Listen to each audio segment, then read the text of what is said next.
it is extremely important that you not only acquire a customer, but you keep them, because it's about 7 or I think 8 times cheaper to keep an existing customer and grow an existing customer rather than go and try to spend money and acquire a new one. So it is a lot of work. And yes, of course, sales managers might say, I already do it.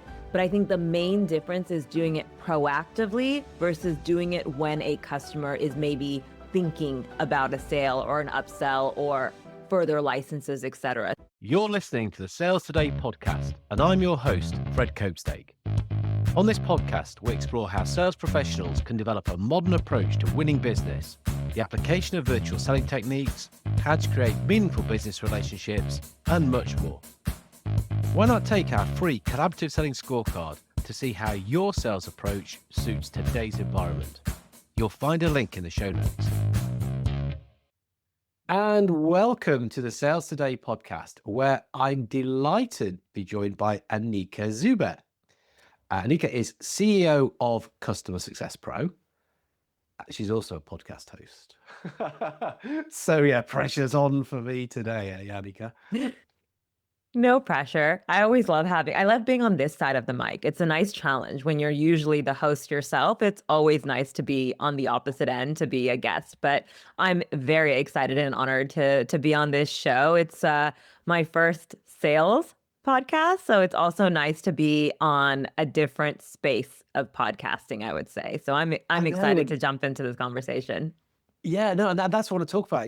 Like when we were setting this up, it's like you said, well, I don't do sales. Yeah, but customer success, sales, they're so closely related.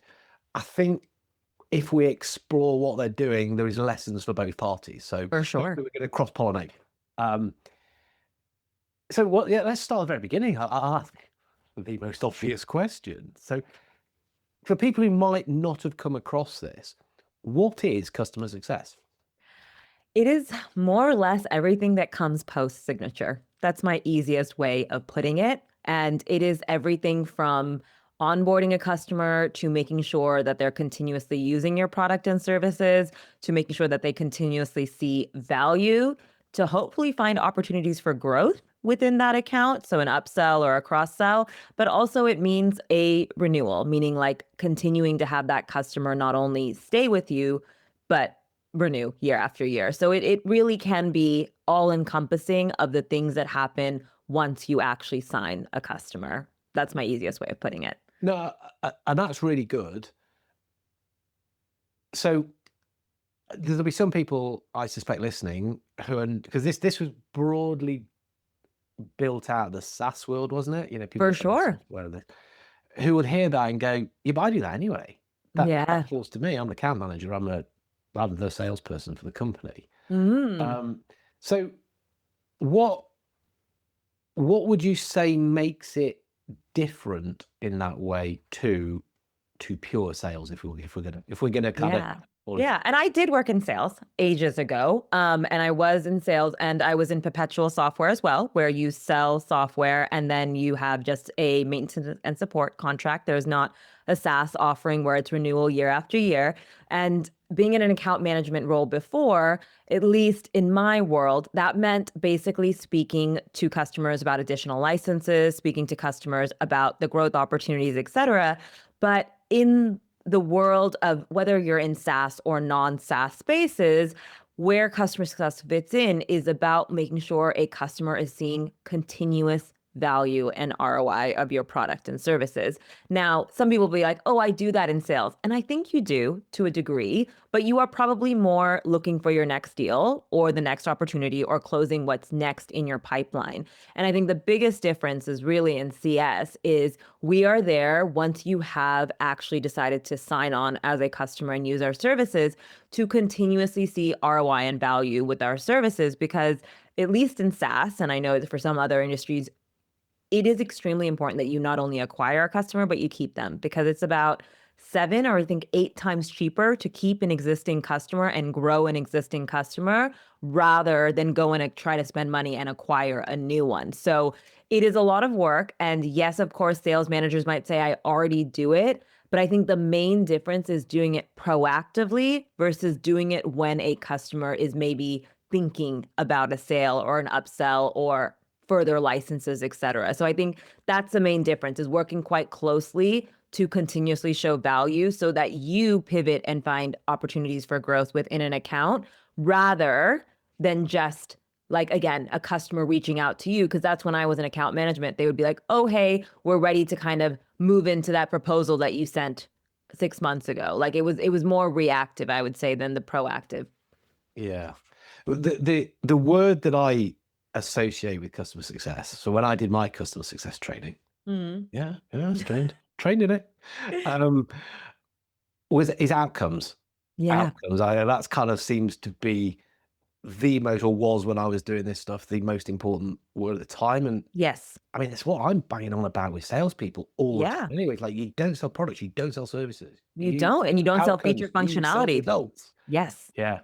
Yeah, 100%. And like, as we know in sales, like people don't come to you saying, hey, I need this dashboard, or I need this like API integration, or I need this like, whatever XYZ that your tool does. They come to a salesperson saying, hey, I've got this problem in my business and I think your service or tool can probably solve this, right? Like it's outcome-based selling, right? And that is what we basically deliver on in customer success, is once someone in sales is like identified, hey, your business is having XYZ problem and we can solve it with our product and service.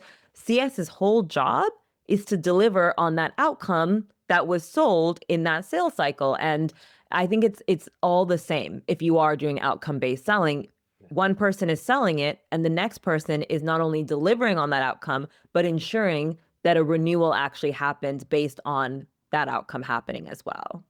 Yeah, it's funny when you were giving the examples, I was thinking about applying this to training. I need to spend 3 days in a room with you, Fred. Do you?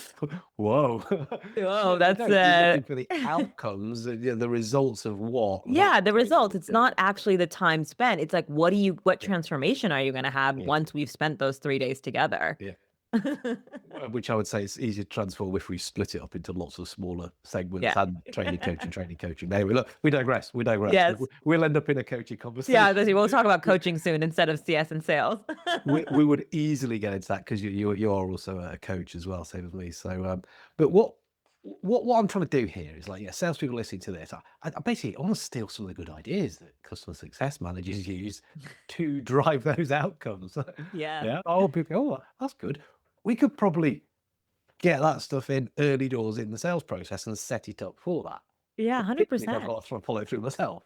Yeah, Yeah. no, 100%. But I do think a lot of the things sellers are doing, customer success managers are doing. It's just we forget sometimes, we get busy, we get stuck into the ways of working that we're used to doing, and we just kind of go into autopilot. But like you just said, like doing proper discovery to make sure that you actually understand what outcome they're trying to solve for, because customers get so wrapped into that pretty new demo of a dashboard that you've just done. Like they're like wanting to talk about the integrations, the dashboard, the way it works, all this stuff. And they forget that this is a business outcome that we're trying to achieve here. And once you capture that, hopefully very early on in the sales cycle, you tie everything back to it, because executives, like I said, who are buying software are not buying because it's a feature functionality. You said it as well. They are buying to make sure their business probably increases some revenue because of this product service, reduces some risk in some ways by buying this product or service, or hopefully also makes you a little bit more operationally efficient, maybe saving you some time, saving you some money, whatever it is. They are trying to come up with a business outcome when they are purchasing.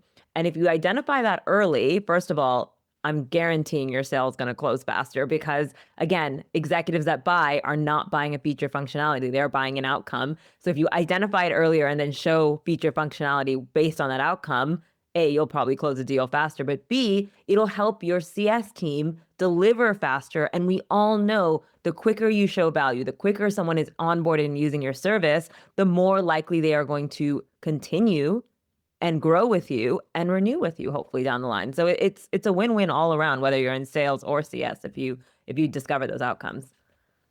So much comes back to discovery, doesn't it? It does. It That really that that does. Good that discovery part. is just such a great skill that people don't realize is so critical. Why why are we still talking about this? This isn't anything new. Yeah. It's Um, not. It's but not. it does seem to be something that people, I don't know, rush through or don't Yeah. know how to do properly. What's going on? Why do you think we don't do it so well? I think we get into Massive autopilot. sigh. I know. It is a big sigh because, you're so right. It's like I've been talking about great discovery, how to discover the outcomes and tie things back to outcomes when you're having a value-led conversation with a customer. And the reason I sigh is because we know the tactics, we know the frameworks, we've all been trained in something or another. But I do think that we get complacent. I do think that naturally humans like talking more than listening. It happens. And we end up talking over good discovery and almost making assumptions rather than actually asking very strong discovery questions. So a mix of all of that, I think, happens. And we're just human. And in the world that we live in, it's always more, more, more, more, more, more. It's like get more deals, close more this, right? And it's like, we're so focused on getting to the finish line that we forget that spending time doing it properly will get us to the finish line faster. But we're just like chasing that more and more and more. And we're like, just get through more demos, more calls, more XYZ. It- what you think that people might feel that it's slowing them up a little bit?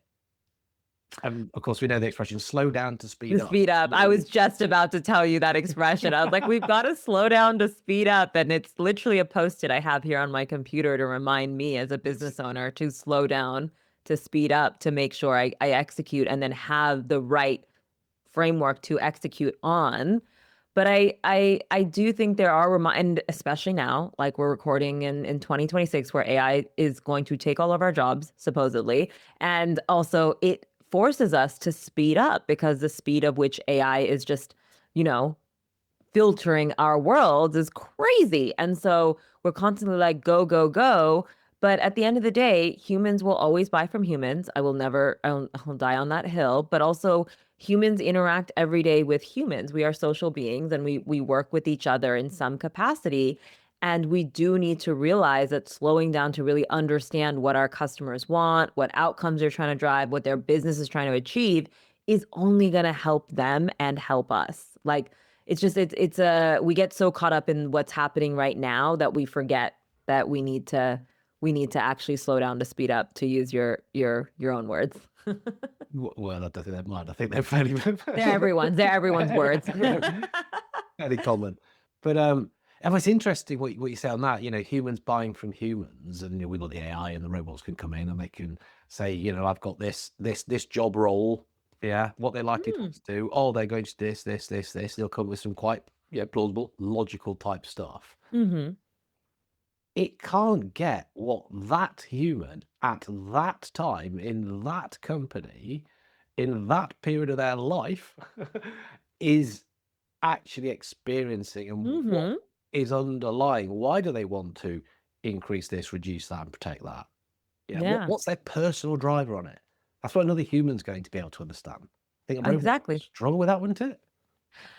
I don't know. I mean, maybe someday. Who knows, really, at the state at everything is flux. But I think what I can live and die on is like if anyone's ever called their bank or called any sort of service and got an automated message and how annoyed you get. I'm like, I have a serious problem, like you were just saying, in this moment in time, and this little bot that's picking up my phone call really does not understand and is redirecting me to the wrong place. I get frustrated. I then think I need to switch banks or I need to go do something else or whatever, right? And it's like there's so much more friction than not if humans aren't selling to humans, in my opinion. And again, these auto call generator things have been around for decades already, and we're still not seeing them advance. We're still not feeling like a bot is going to solve my problem. So I think there is a human element to all of it, and the ability to really ask the right questions, the ability to understand the pain points that they're experiencing, and then to provide a solution that is going to solve those pain points.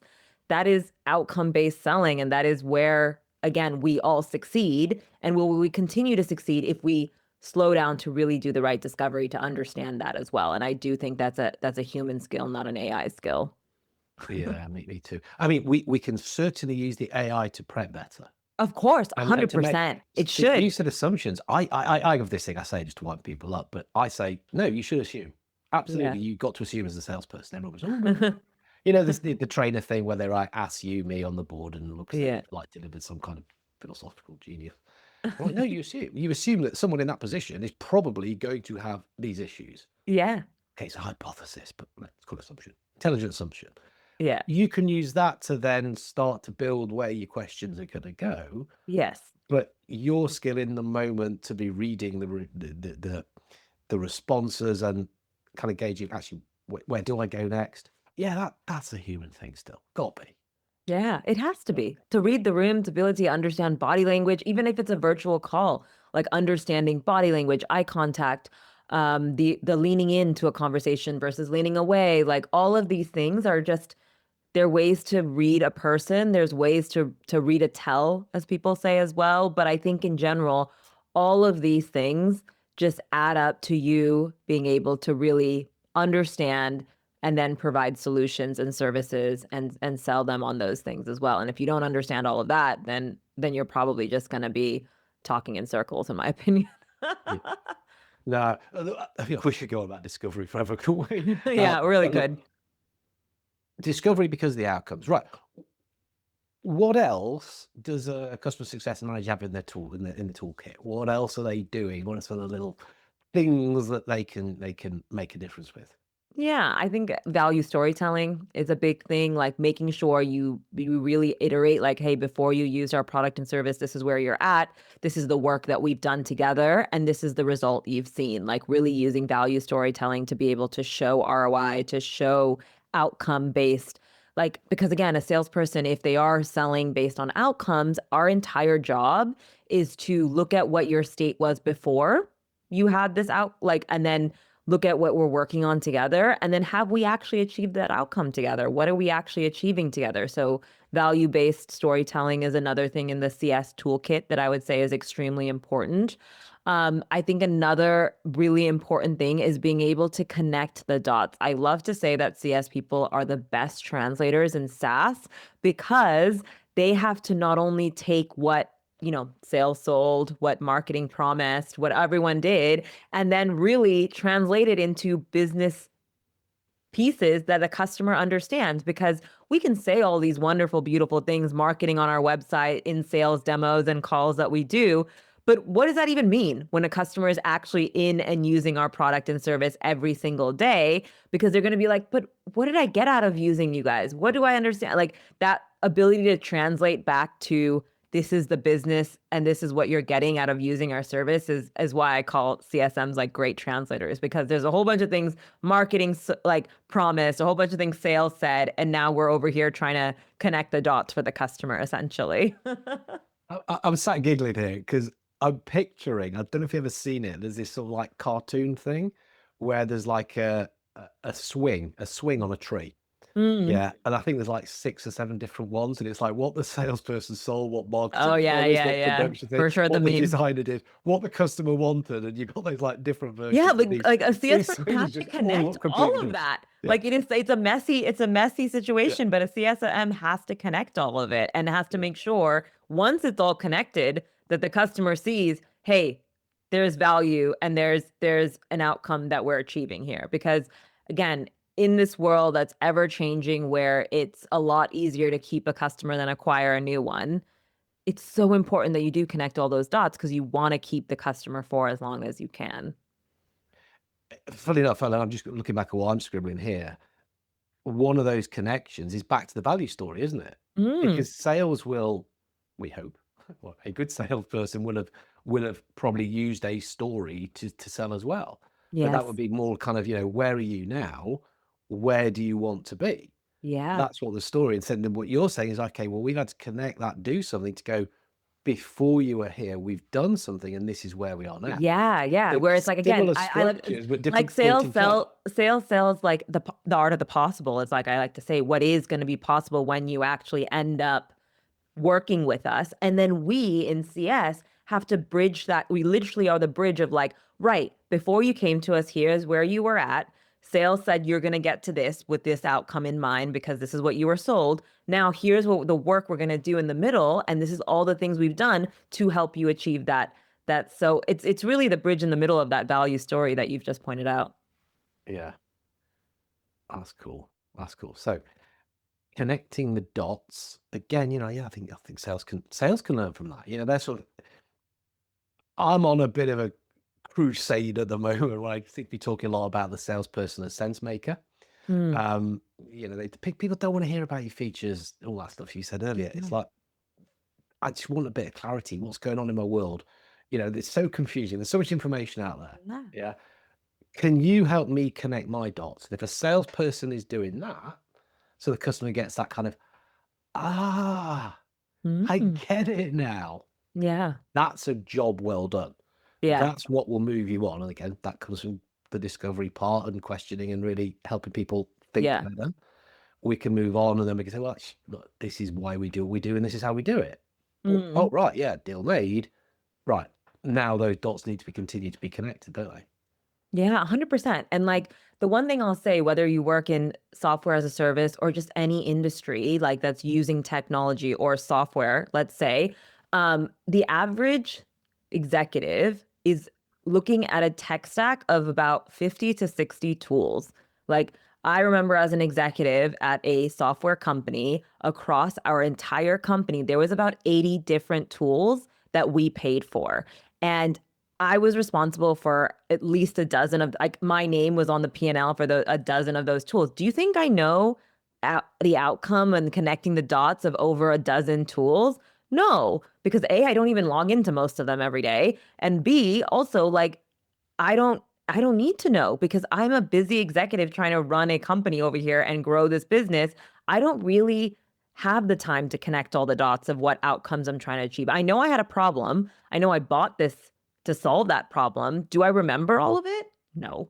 I'm too busy. There's, like I said, there's 12 or 13 different tools I'm responsible for on my own P&L. But I think what we all forget when we work in sales or CS is we think that the executives that buy from us, the executives that renew from us, the executives that grow accounts from us, they literally do not remember how to connect the dots. Not because they're stupid, but because they have a million other tools and things that they're working with that they cannot remember what that's called value amnesia, but they don't remember it. They really don't remember all the value and services and products that you are using. So it's a big part of the CS job to connect the dots. And like you said, if you can connect the dots for someone in a sales cycle, it's almost like, aha, oh my gosh, you're making me realize why I need you.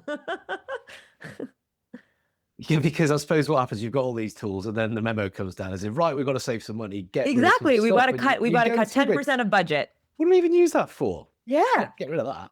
I can't see exactly. why we have it. There's no proof or anything of.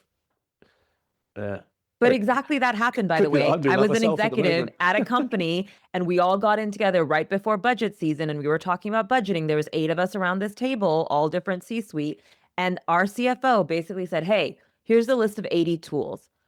We are over in 40,000 in budget in tool spend. So we need to start cutting." And we literally went line item by line item in this executive meeting and all the execs were like, "I don't even know what we use that for. We can cut it." That is the conversation that was had at my last company. So if it's happening at my company, I know it's happening at a number of other companies around the world. So when you're saying about connecting the dots, so you sort of connecting the dots between, this is what you're trying to do, and these are your systems and your processes, and this is where my tool comes in help. Are you also saying that it makes sense then for you to be going, right, and let's have a look at the other stuff you're using because this will integrate with that, and you're using this thing, and it'll make that thing work better. And so you are taking into account, look, people are using other stuff. They're not just using your thing, and your thing Mm. is the only thing they care about, and it's top of their mind, and they wake up thinking about your thing. Have I understood that correctly in the way? Yeah, they don't care. Like honestly, like truly honestly, your tool is one of a dozen or multiple, like tens of hundreds of other tools. They don't wake up thinking, "Oh, is Salesforce giving me value today? Is, I don't know, Claude AI giving me whatever the tool is that they're." I'm just looking at some of the tools I have open on my computer right now, but I'm just thinking like no one wakes up thinking that way. Everyone who is a buyer, who holds a budget, who has the ability to either close and sign a contract or renew a contract, they are thinking, how do I help my business grow today? Or how do I help my business expand into a new market? How do I help my business or team become more efficient at what they do? That is what's on their mind. Or again, if you're at a C-suite, what do I need to tell the board this next board meeting? What do I need to do here? That's what's on their mind. The tools and the services they know are going to help them get there, but do they think about it every day? Far from. Do they think about it once a quarter? Maybe. And again, they definitely think about it during budget season. That's definitely when they think about the tools and services. Do you? I've closed question coming, but hey, answer as though it's open. Do you see people who get blinded by the brilliance of their own tool? So they're like kind of stuck in this little box and they produce this thing and it is so superb. And how can anybody not love this? And we're kind of back to then talking about all the functionality and stuff of it. I suppose I should say It's very how common. It's normal. It's normal though. But if you think about it, whether you're a salesperson or a CS person, you work at this company. This company pays your paycheck. You are obsessed with this company and this bubble that you work in, which is like, we're the best thing since sliced bread, which is also, by the way, what marketing is convincing and selling everyone on. Like, you know what I mean? Everyone in the company is working to basically tell everyone, as many people as possible, whether it's customers, prospects, or their own team members, how amazing we are, right? And we get into this bubble of like, we're the best thing ever, which, yes, you might be, by the way, for sure. You might be the industry leader in whatever service you offer, but you are just one in a very, very complicated tech stack in the world that we live in. And again, I want to touch on AI because it's so important. AI is literally spinning up new tools and services every week of every month of every hour of every day. Like, it is crazy to see how many tools are coming out so quickly, and also how companies are evolving so quickly because of AI, which means the competitive landscape is only getting more and more difficult, which means we need to be even more aware that we are just one in no longer what used to be 10 competitors. We're probably one in 100.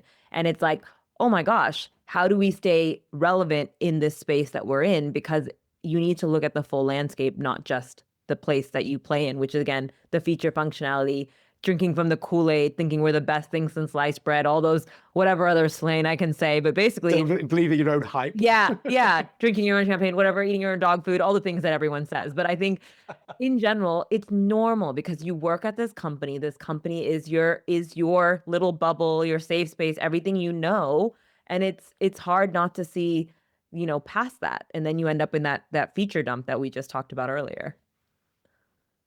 But we're not helping people to not do that, are we?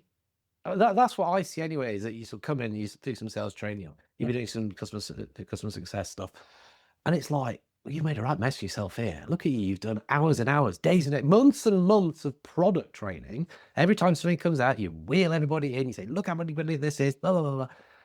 You're not even telling them what the problem that it's solving is. So everyone's going and talking features, functions, and yeah. But that's another topic. But what I'll just say is you just have to have a really great product marketeer. Honestly, I've worked with one that was absolutely brilliant and has changed the way I look at it. But she would always position things with outcomes. Like, we built this product to solve X problem.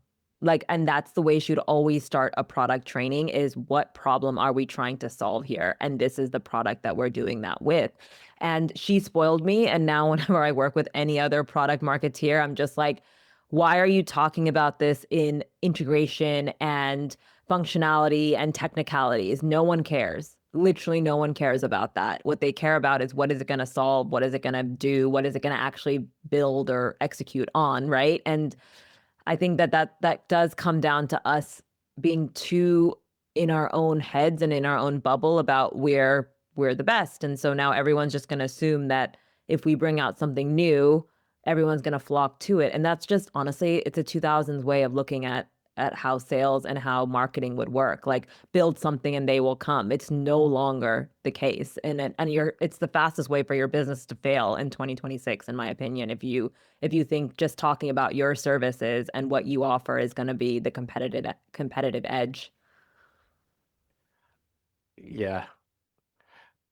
I can't believe how time has flown, to be fair. I know. And I I was think just like, oh we've my got right gosh. to this. And I feel as though we're only just scratching the surface here. Yeah. But you I mean, you've really touched on some good stuff there, which, yeah, look, customer success, sales. Actually, we talked about like business, We talk about business in general, but business in it's all general. interchanged. Like if you like, you got to sell deals to have a business. You've got to keep the customers to keep the lights on and keep the like the business going. So it does all tie back. But that build it and they will come. And I was talking to someone the other day who was like, why have you done that? It's because we can. Well done. But Yeah. what problem does it solve? I don't know. Good though, isn't it?